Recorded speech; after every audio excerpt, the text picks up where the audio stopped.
انت بيجيك صداع طبعا كثير من مواقع التواصل زي ما ذكرنا، صحيح؟ ممكن. طيب خلينا انتشر لك مقطع تحديدا فيديو انت بتاكد فيه القبض على واحد من الوجوه البارزه في مواقع التواصل بتهمه الاساءه لك ولابنك، نتابع في البدايه المقطع ونرجع نتحدث.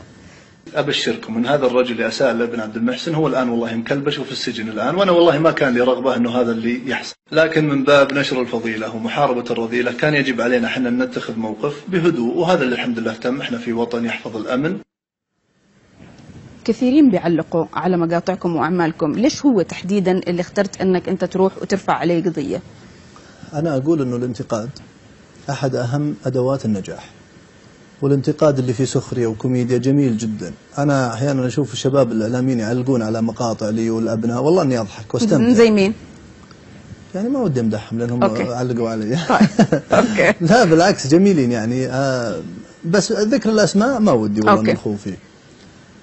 لكن هذه القصه اللي صارت وانا تحدثت عنها، الحقيقه الكل يرفض اللي حصل، يعني اللي حصل فيه اساءه مش للعمل، للاشخاص، في استهداف، في محاولة يعني تجريح، فما في إنسان عاقل يقبل، لا أنا شخصيا كأب ولا المجتمع ولا العقلاء. فأنا الحقيقة كان واجب علي وعلي ضغط أنه يجب أن يتخذ إجراء. وأنا الأمانة يعني، وهذا الكلام أنا أصرح فيه العربية، أنه أنا كنت أبحث عن ضحية، مش علشان زياد، لا والله، علشان المجتمع بحاجة أنه يتربى أحد ويتأدب، وفي ناس واجد كثير بيستفيدون من هذا الموضوع. طب بس الحين إيش صاير في القضية؟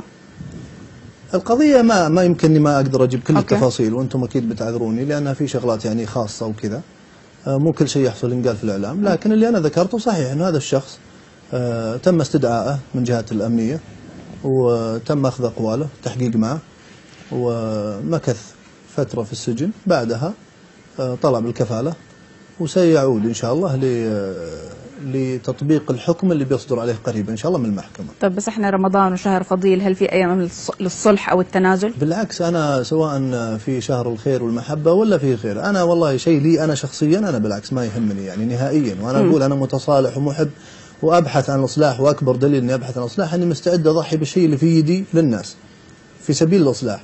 لكن إذا كان الإصلاح أنه يجب أنه يبقى في السجن، أروح أتخذ إجراء خطأ. أنت شايف أنه هذا الشيء يعني أفضل إذا بقي هو في السجن؟ أي واحد يخطي ويحكم عليه. ترى في قضايا عتق الرقاب وإصلاح ذات البين تراها صارت فيها مشاكل كثير، وشيوخ القبائل اللي يسعون في هذا المواضيع وشيوخ الدين يعرفون أنه في سماسرة صاروا يدخلون في هذه المواضيع، و50 مليون و60 مليون. هذا كلام مو بصحيح. أي واحد بيذبح ويكلف الناس 50 مليون 60 مليون ويطلع ويذبح مرة ثانية، وصار